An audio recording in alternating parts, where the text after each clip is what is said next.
Thank you so much. Is that okay? This is yours, yeah. Hi, good morning, everyone.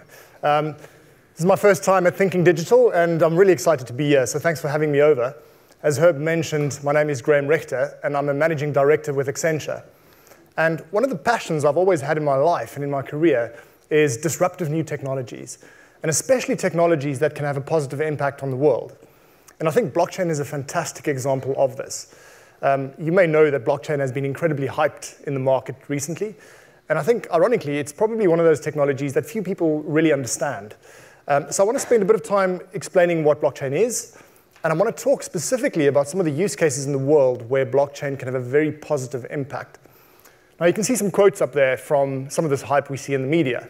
There's a lot of talk about blockchain being compared to the internet. And we all know the internet has given everyone on Earth access to information instantly and for free. And the idea with blockchain is that it'll provide that same kind of level of access, no matter where you are in the world, but to participate in the global economy. This is the power of the blockchain. The second quote up there is actually something that's pretty close to my heart. Some powerful words from The Economist saying that blockchain will be a catalyst for global prosperity.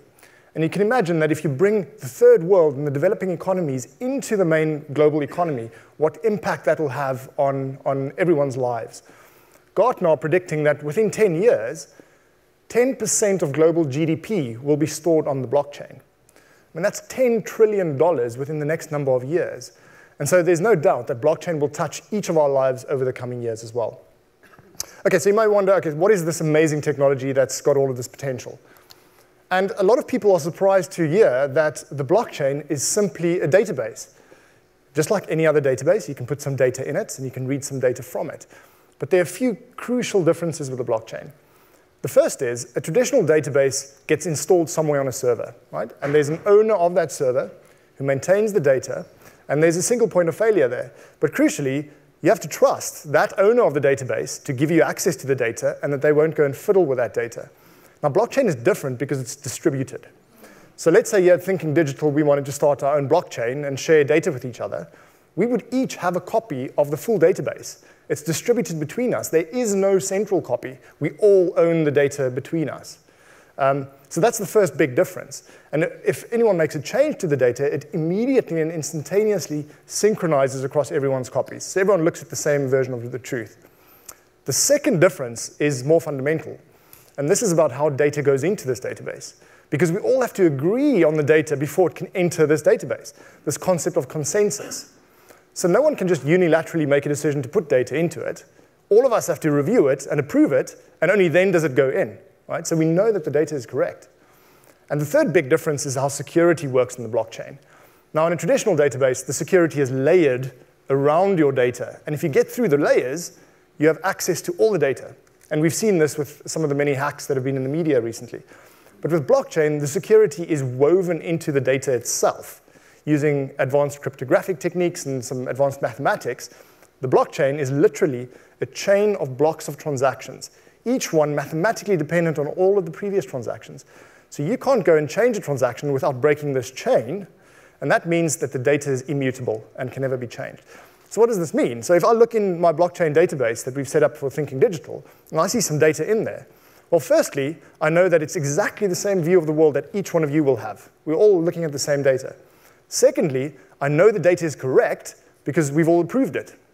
And thirdly, I know that that data can never be changed. It's cast in stone. And if you take those three things together, it gives you trust.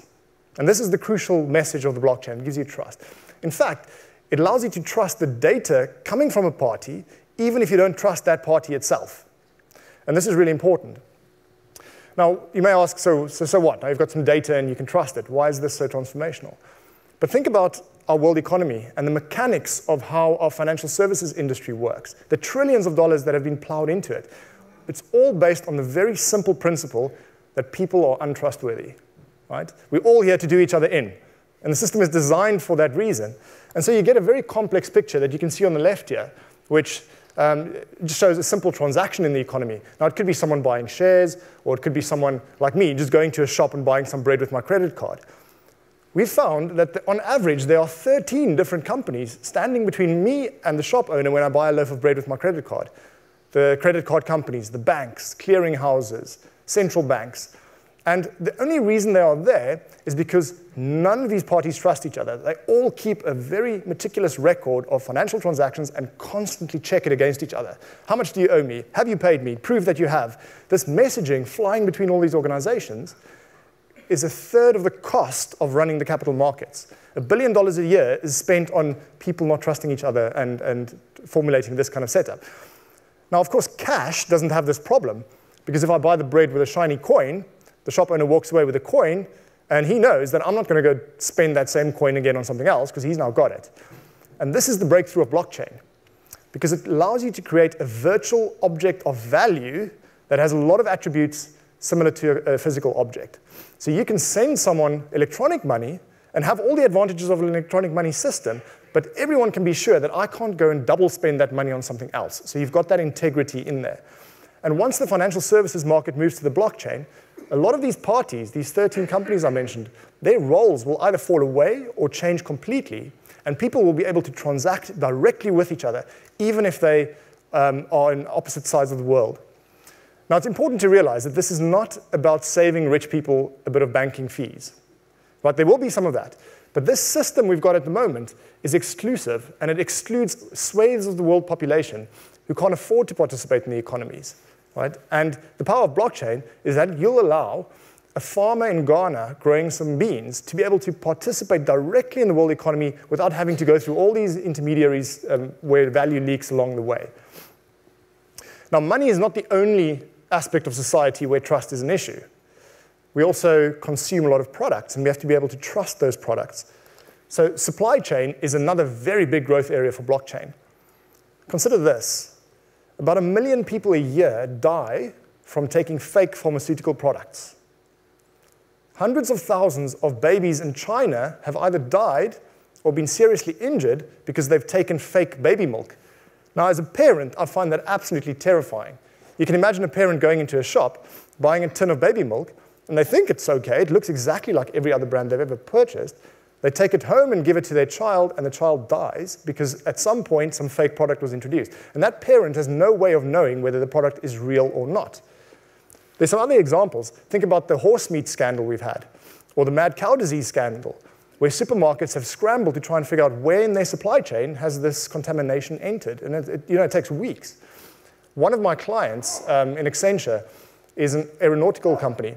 And they discovered that 14% of the electronic components going into their radar equipment and other aeronautical equipment is fake. So you can imagine the safety impact of all of that. Now, the good news is that there is a good solution around blockchain with this. And Accenture is working with a number of companies on all of these problems I've mentioned to basically move their supply chains onto the blockchain. And then what that then allows you to do is to see precisely where all of your products are in the supply chain. And it gives parents the ability, when they buy a product, to go check on the blockchain and see exactly where that product was sourced from, where the ingredients were sourced from, even down to which farmer grew the produce that resulted in that product they're choosing. And then you can do some interesting things. Like we've got this initiative called Tip the Farmer, where if you like what you see, if the farmer you're using for your coffee beans, for example, is using sustainable farming methods, you can tip that farmer directly, and that person gets the money instantly. So supply chain is a big growth area. But it's not the only area. Identity is a big problem globally. 1.2 billion people in the world don't have any form of recognized identity, like a passport or a birth certificate. In Europe, we've had hundreds of thousands of refugees entering Europe, and they don't have any form of identification. So they can't participate in society. They can't take a job or take a loan or something like that. And so again, Accenture is now working with the United Nations to implement a blockchain solution that will give refugees a virtual identity based on their biometrics that they can then use to go around society and prove who they are using the blockchain. And people can look on the blockchain and see who else has checked and attested who that person is.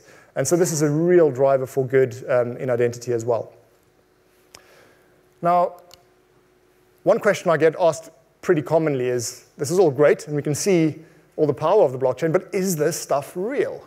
Right? Can we do these things today? And the answer is both yes and no. Now, I mentioned Bitcoin at the start.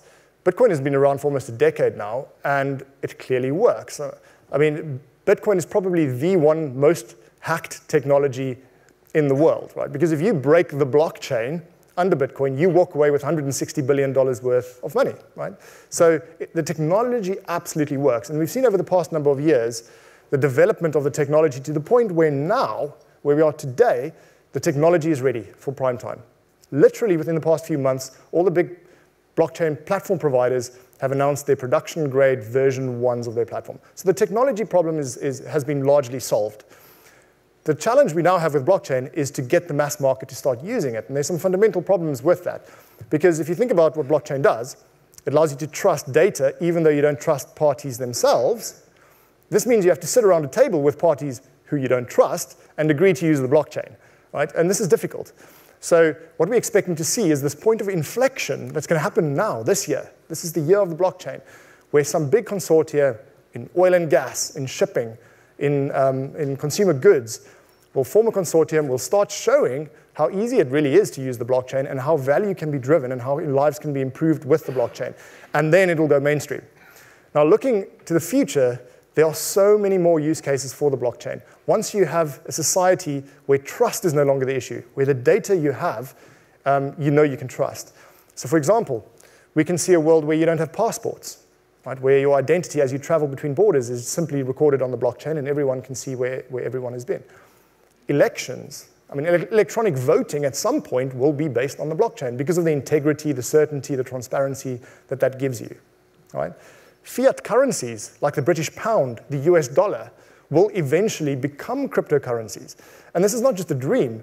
We are in discussions with a number of central banks who are trialing this today because blockchain gives them, the governments, the flexibility and the control over their monetary supply as well. And then eventually, blockchain is going to become the backbone infrastructure for all of financial services and all of global trade.